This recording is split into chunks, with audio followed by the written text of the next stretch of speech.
Welcome back, guys, to another episode of Questbound Reader.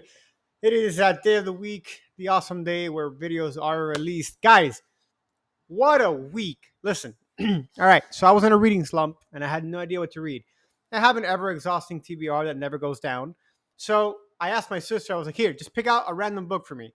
And she picked out The Spear Cuts Through Water. I'll link it somewhere here, maybe put a little picture of it. Bam.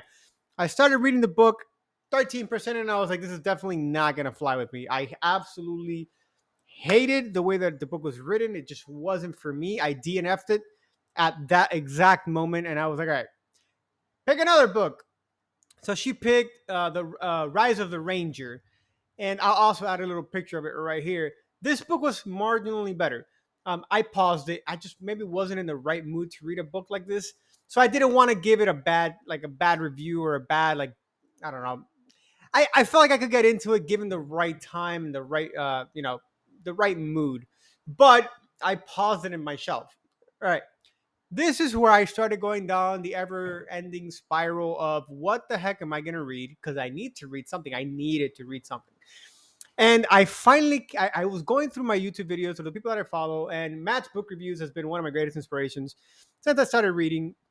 So I found randomly through one of his videos, The Iron Prince. Now, The Iron Prince, which I'm going to feature here, is an amazing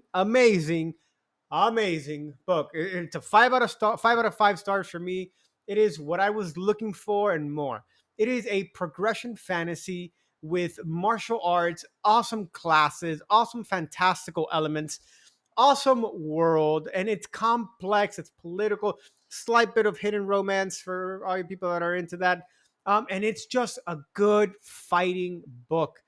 What is the Iron Prince about? Well, it features our main character, Ray, or Raiden Ward, who is an orphan and is diagnosed with a disease that turns his ligaments and joints into bones. He has had to go over through 100 and something surgeries to correct this, and he is still not healed. In this world, there are devices called CAD, CAD. Pretty much, they implant two bracelets from alien technology onto your wrists, and they manifest in different kinds of gear that get equipped to your body, which you use for combat, for sport, and for the pleasure of the masses. So, with this, every CAD has a ranking. The ranking goes from S King, which is the highest possible you could ever get, to F0, which is the lowest you could possibly get. And then there's F0 through F9. And then once you, after F9, you would go from D0 to D9, C0 to C9, and on respectively until you make it to S tier king. The S tiers are like puzzle pieces. You have the pawn, the bishop, the knight, and the king. Um, the book was awesome, literally sensational. There are so many aspects to this book that were just down my alley. First of all, you had this guy again. I mentioned this is progression fantasy. Progression fantasy is one of my favorite tropes and book type to read, just because you always start off with someone that's significantly weaker, more but by a lot, by a huge margin, and then they end up rising through the ranks. This guy, when I say he is weak, he is weak.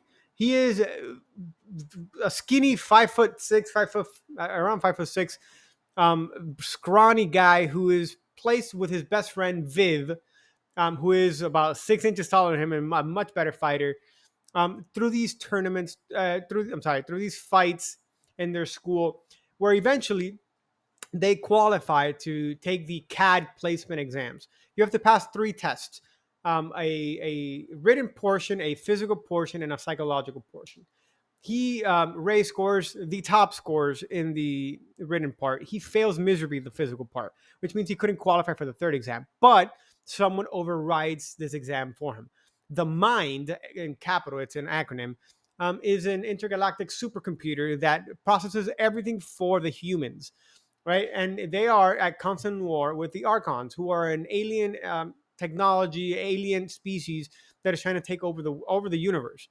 So the purpose of these CADs are to make users, which is what they're called, people who own CADs are called users, stronger and strong enough to fight them. Now, every CAD has different abilities that can appear at random.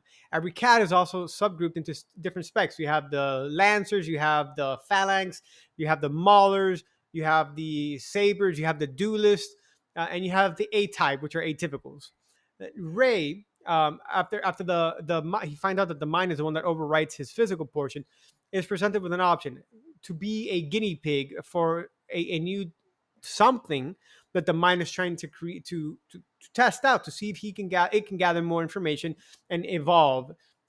So he gives Ray this CAD, and automatically it is one of the lowest tiers. However, each cat has different specs, right? You have strength, you have offense, you have defense, you have speed, you have cognition, which is how fast you can adapt, and you have growth.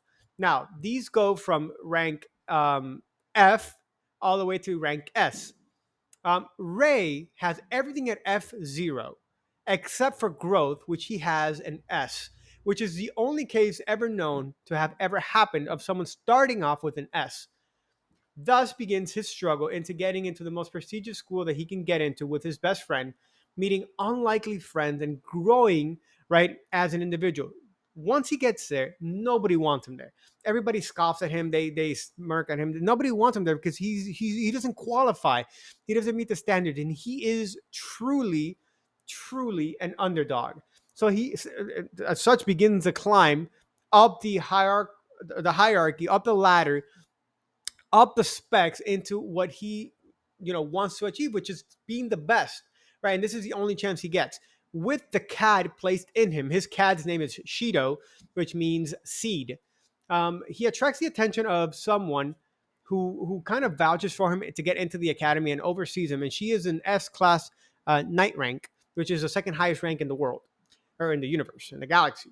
So she vouches for him, and she kind of takes him under her wing, discreetly.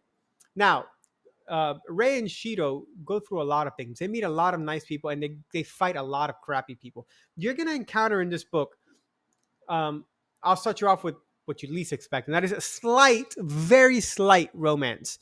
You're gonna also find in this book lots of action. You're gonna find some really crappy characters that you really just want to punch in the face with everything you have. You're going to see personal growth. You're going to see companionship, brotherhood, understanding, and maturity. This is an awesome. I can't explain how awesome this book was to me. I absolutely loved it. It is something I wasn't expecting, and I'm so happy I read it. I finished it in 3 days. It is 1,082 pages, and I'm so happy because the second book, Fire and Song, was just released last month, and I'm going to dive into it sometime, probably at the end of this month. So it's just awesome, guys. I really recommend you guys give it a shot. Let me know what you guys think. I will see you guys on the next one.